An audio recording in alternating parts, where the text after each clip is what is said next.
പിന്നീട് post colonial Australia. അപ്പോ ഈ സ്വാതന്ത്ര്യാനന്തര എന്നല്ല, കോളനിവൽക്കരണ ഭാഗമായിട്ട് അതിനുശേഷമുള്ള ഓസ്ട്രേലിയ, അതായത് സ്വാതന്ത്ര്യാനന്തര Australia. Post colonial countries once ruled by others are now free. അതാണ് ഈ പോസ്റ്റ് കൊളോണിയൽ കൺട്രീസ് എന്ന് പറയുന്നത്. ഒരു തവണ കോളനിക്കാർ ഭരിച്ച് പിന്നീട് സ്വതന്ത്രമായ രാജ്യങ്ങളാണ്, അല്ലെ, ഇന്ത്യ അടക്കം. Happen to Australia after colonisation 1700. 1700-കളിലാണ് ഓസ്ട്രേലിയ കോളനിവൽക്കരിക്കപ്പെട്ടത്. Okay, sorry.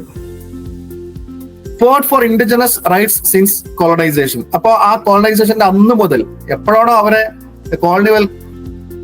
കോളനിക്കാരായിട്ട് കോളനിവൽക്കരിച്ചത്, അന്ന് മുതൽ ഈ അവിടുത്തെ ഈ ആദിമനിവാസികൾ, ഇൻഡിജിനസ് പീപ്പിൾ, അവർ എന്ത് ചെയ്തിട്ടുണ്ട്, അവരുടെ അവകാശങ്ങൾക്ക് വേണ്ടിയിട്ട് പൊരുതുന്നുണ്ട്. Fought for indigenous rights.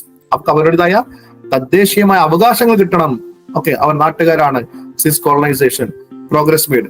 ഒരുപാട് മാറ്റങ്ങൾ ഉണ്ടായിട്ടുണ്ട്. Indigenous politics and social organisation begins in late 1960s. അപ്പൊ 1960-ന് ശേഷം അവർക്ക് പിന്നെ രാഷ്ട്രീയ കാര്യങ്ങളിലും സോഷ്യൽ ഓർഗനൈസേഷനിലൊക്കെ അവർക്ക് ചെറിയ ചെറിയ പിന്നെ എന്താ പറയുക അവസരങ്ങൾ ഉണ്ടായിട്ടുണ്ട്. അവർക്ക് ചില പിന്നെ അവകാശങ്ങൾ നേടിയെടുക്കാൻ പറ്റിയിട്ടുണ്ട്. വളരെ തുച്ഛം, വളരെ വലുതായിട്ടല്ല, വളരെ തുച്ഛമായിട്ട് അവകാശങ്ങൾ നേടിയെടുക്കാൻ സാധിച്ചിട്ടുണ്ട്. അവർക്ക് പിന്നെ പൊളിറ്റിക്സിലൊക്കെ ചെറിയ ചെറിയ പങ്ക് കൊടുക്കാനുള്ള അവസരങ്ങൾ ഉണ്ടായി. Indigenous politics and social organization begins in late 1960s. Indigenous people seek equal status in their own country, not as controlled or marginalized.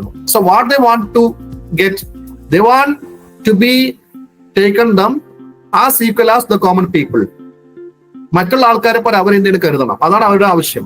They want equal status in their own country. കാരണം ഞങ്ങളുടെ രാജ്യത്ത് സെറ്റിലായി വന്ന നിങ്ങൾക്കാണ് കൂടുതൽ അധികാരം. നിങ്ങൾ ഞങ്ങളെ suppress ചെയ്യുകയാണെങ്കിൽ we do not admit that one. We do not admit. എന്നതുപോലെ അവരെന്ത് ചെയ്തു, പ്രക്ഷോഭങ്ങൾ നടത്തിയിട്ടുണ്ടാവാം. പിന്നെ അവരുടെ ആവശ്യം അതായിരുന്നു.